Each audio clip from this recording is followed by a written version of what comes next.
దేవాది దేవుడు మనతో మాట్లాడాలనుకుంటున్నాడండి. శ్రద్ధగా విందాం.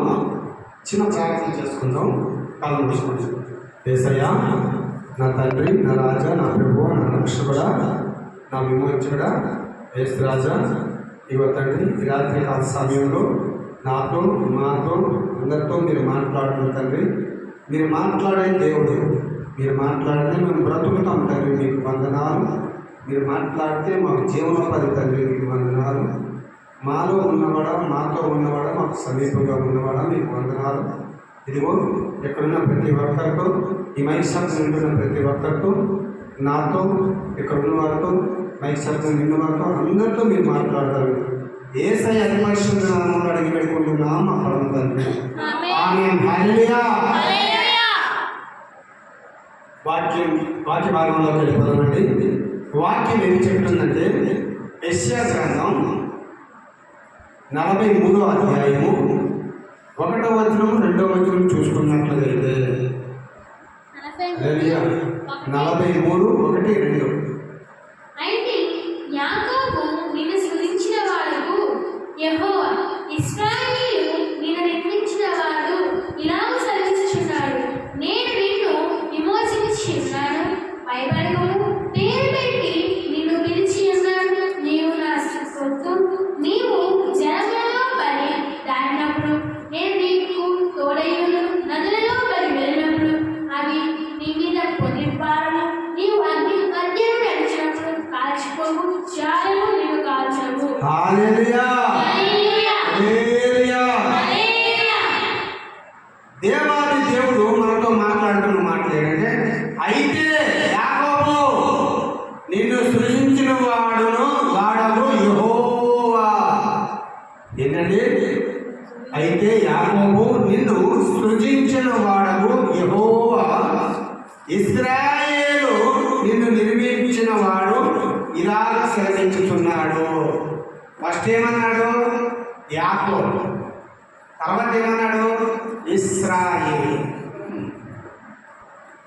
ఫస్ట్ యాకోబును సృజించింది ఎవరు? యెహోవాయే. అయితే యాకోబు పేరుకి అర్థం ఏంటి? మోసగాడు. ఈ మోసగాడు అనే అర్థం ఉన్న ఆ పేరు యేసుక్రీస్తు ప్రభువుల వారు తీసివేసి ఏం పేరు పెట్టాడు? ఇశ్రాయేలు. నిన్ను నిర్మించిన వాడు ఇలాగ సెలవించుచున్నాడు, నేను నిన్ను విమోచించి ఉన్నాను. ఏంటంట? నేను నిన్ను విమోచించి ఉన్నాను. విమోచన అంటే విడుదల. హల్లెలూయా. విమోచించి ఉన్నాను.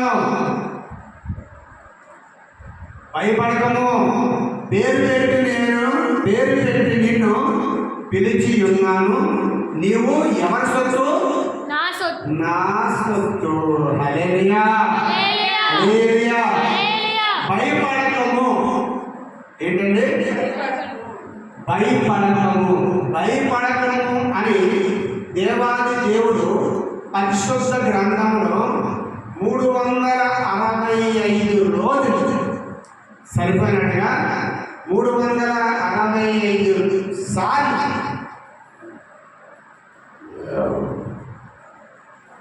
365 సార్లు దేవుడు బైబిల్ పరిశుద్ధ గ్రంథంలో చెప్పాడండి. ఏమని చెప్పాడు? భయపడకము అనే మాట 365 సార్లు చెప్పాడండి. అంటే ప్రతిరోజు కూడా నిన్ను ఏమంటాడు? భయపడకము, నీ దేవుడైన యెహోవా నీకు తోడై ఉన్నాడు. మొదటిసారి అన్నాడు, నీతో యుద్ధం చేయని వారితో నేను యుద్ధం చేసిను. యెషయా గ్రంథం. భయపడకము, నిన్ను విడిపించడము నేను నీకు తోడై ఉన్నాను. ఇదే యెహోవా వాక్కు. ఇర్మియా 1:8.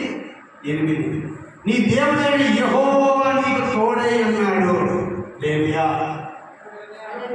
అనండి. సంవత్సరానికి సరిపోయిన వాగ్దానాలు దేవుడు ఇచ్చాను.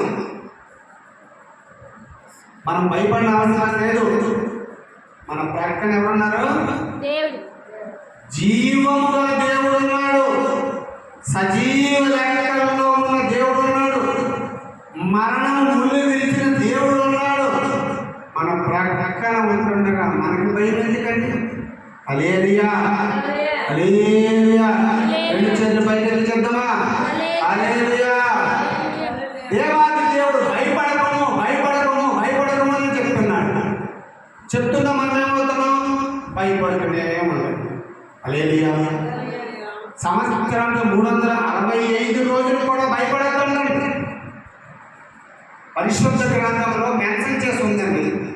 365 సార్లు చెప్పాడు దేవుడు. హల్లెలూయా. భయపడకము, పేరు పెట్టి నిన్ను పిలిచి ఉన్నాను, నీవు నా సొత్తు. దేవుడు సొత్తు అండి. మనమందరం ఎవరి సొత్తు? దేవుడు సొత్తు. దేవుడు మనల్ని పేరు పెట్టి పిలుచుకున్నాడు. తన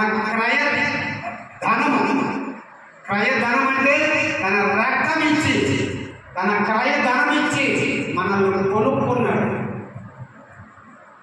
మన శాపములు, మన పాపములు, మన దరిద్రాలు, మన అవరోధాలు, మనలో ఉన్న ప్రతి ఒక్క చెడి,